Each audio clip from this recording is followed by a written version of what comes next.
For my second sprint, it was much more design oriented and really just trying to focus on mapping high level feature goals to more specific and concrete user problems. And so I wrote up three main ideas and features sort of rooted in user needs and frustrations. The first one is that novice and intermediate web developers express frustration that tutorials are conflicting for implementing something as simple as a submit form on a website. The second is that users expressed a lack of understanding regarding big ideas for structuring components. For example, what are like the big concepts I need to grasp for building a navigation bar or some other component that appears across many different websites. And three, users noted a workflow and knowledge gap between tutorials and professional websites because oftentimes tutorials don't really necessarily reflect the practices of real people or real websites and teams in the industry. A lot of the times they're more isolated and really just apply to a specific technology and don't really show how it integrates or works in the wild. And so the main idea here was justifying looking at design arguments that fit specific components. And so with that in mind, from these more clearly articulated user needs, I then sort of extrapolated what features users might find useful. And sort of in response to that, I refined my mockups from the last sprint to be more specific and user facing instead of a generic sort of search engine. So it's really more focused on like what kind of component are you looking for that's consistent across websites. And it takes sites from the Alexa Top 500 of the most commonly visited sites and finds examples, both visual and the code itself, and returns that to the user.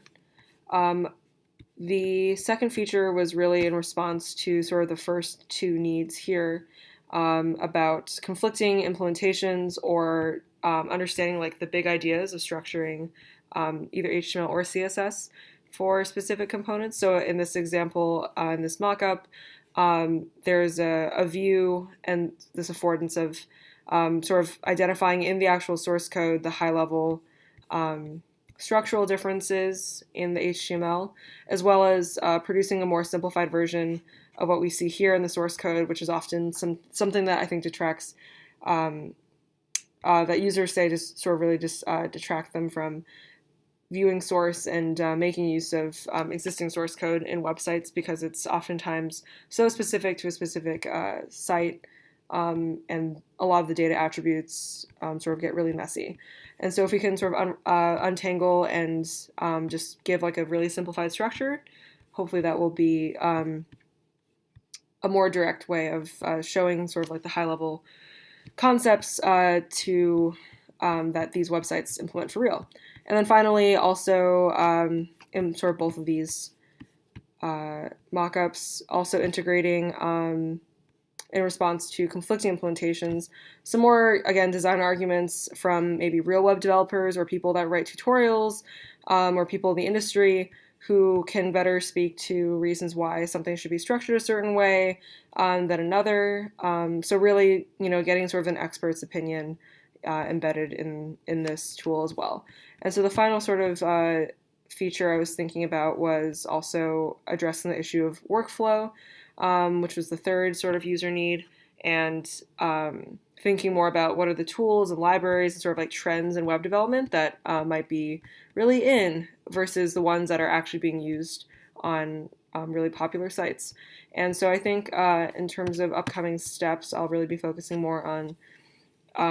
cranking out this sort of middle feature and focus on the technical feasibility there, just because getting into like the tools and libraries and dependencies is a little bit out of, I think, the scope of my project. And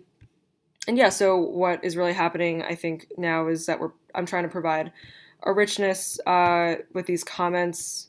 that is more qualitative, that is more subjective, that exists, and leveraging that from the web development community, as well as what the machine can provide, which might be a more programmatic approach of identifying HTML and CSS structures.